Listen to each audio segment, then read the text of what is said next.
Entonces puede que para ti sea insignificante. Yo no puedo quedarme callado mientras tú te subes el salario.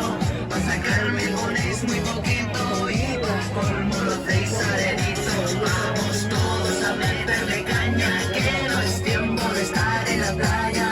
Protestamos por nuestro trabajo con orgullo. Goy y Cachabán no es tuyo.